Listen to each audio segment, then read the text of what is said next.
I'd just like to briefly talk about Intertextuality in A Wild Sheep Chase by Haruki Murakami. I'd like to make 4 brief points about some intertextual references in the novel, but encourage you to look for your own evidence of intertextuality and think about how it works in the novel, to explore ideas and to maybe you can look at how those intertextual references can be interpreted in different ways. Firstly, it's one we've talked about already, the televised showing of the coup d'etat that Yukio Mishima mounted in 1971. Yukio Mishima attempted a coup d'etat. It failed. He probably knew it was going to fail, and he committed suicide. His attempt to bring back a more imperialistic approach in Japanese politics did not succeed. And this intertextual reference is made to the televised news report early on in the novel. The failure of Yukio Mishima's suicide to really achieve anything might be contrasted by the rat's suicide at the end of the novel, which does actually seem to perhaps arguably be for a good purpose and to achieve something worthwhile.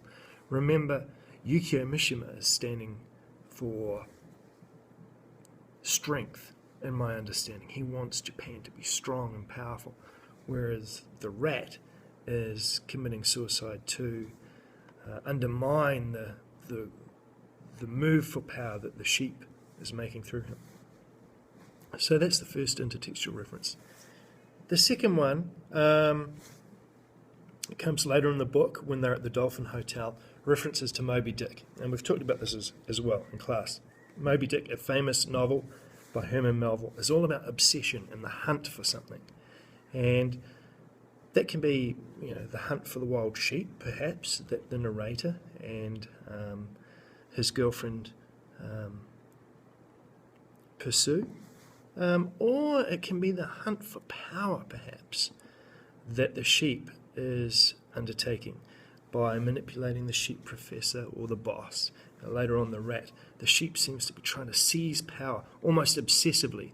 Just like in the novel Moby Dick, there's an obsessive figure trying to capture something.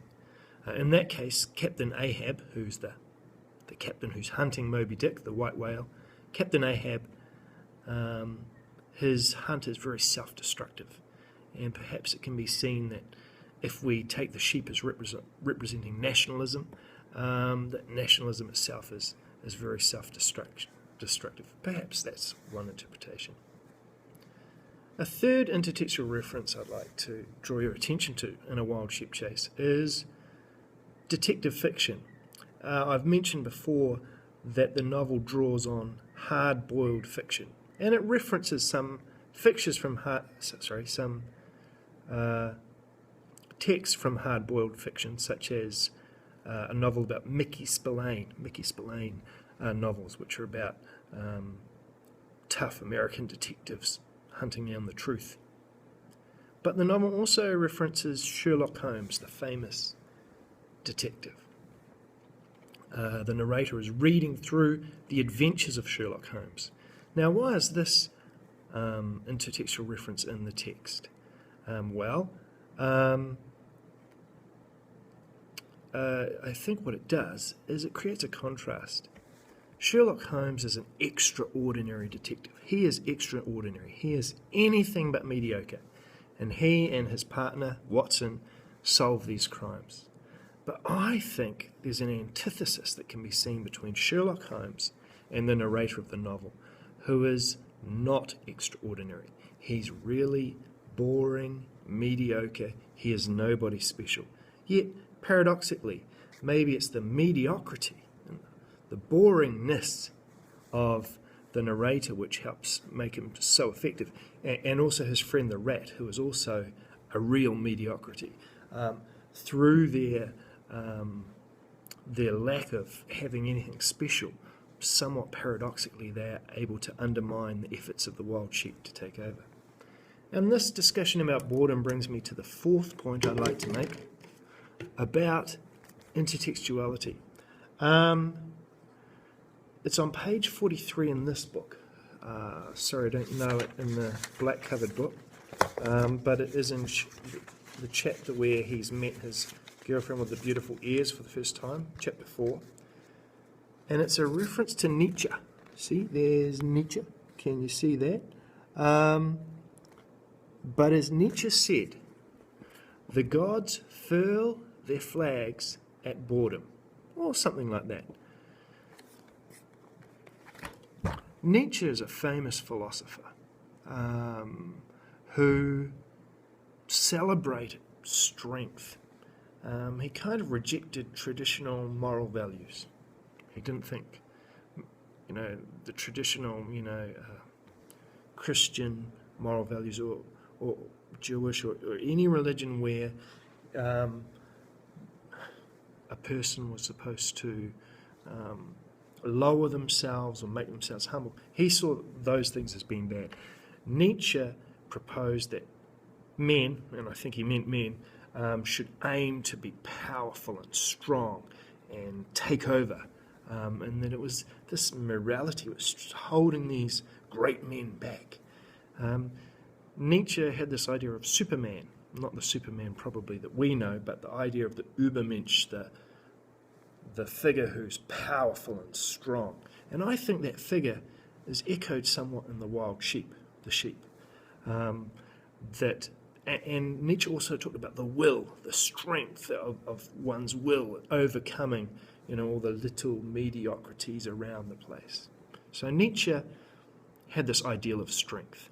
He hated the idea of mediocrity, and in this quote, the gods furl their flags at boredom, he is showing that he's terrified at the idea of being bored. The interesting thing is that in this context, the narrator talks about how boring he is, almost celebrating it. Maybe my life isn't boring. Maybe I don't really seek a boring life.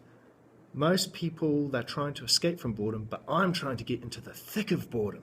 That's why I'm not complaining when I say my life is boring. He almost seems to be, the narrator that is, moving towards boredom, embracing his boredom. And his friend the rat can be seen as a similar sort of mediocre, boring figure. The interesting thing here in this quote, that the gods furl their flags at boredom.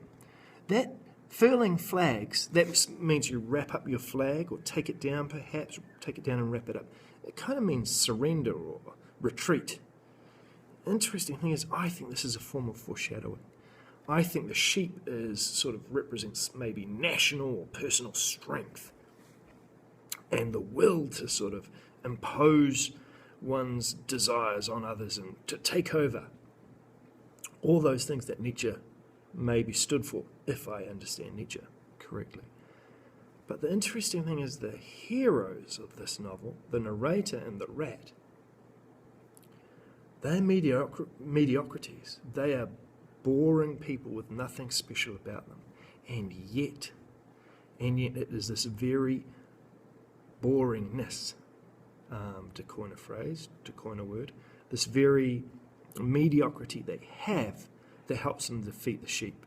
And the line here on page 43 in chapter 4 of this book, as Nietzsche said, the gods furl their flags at boredom, is a foreshadowing that the sheep will be defeated through the rather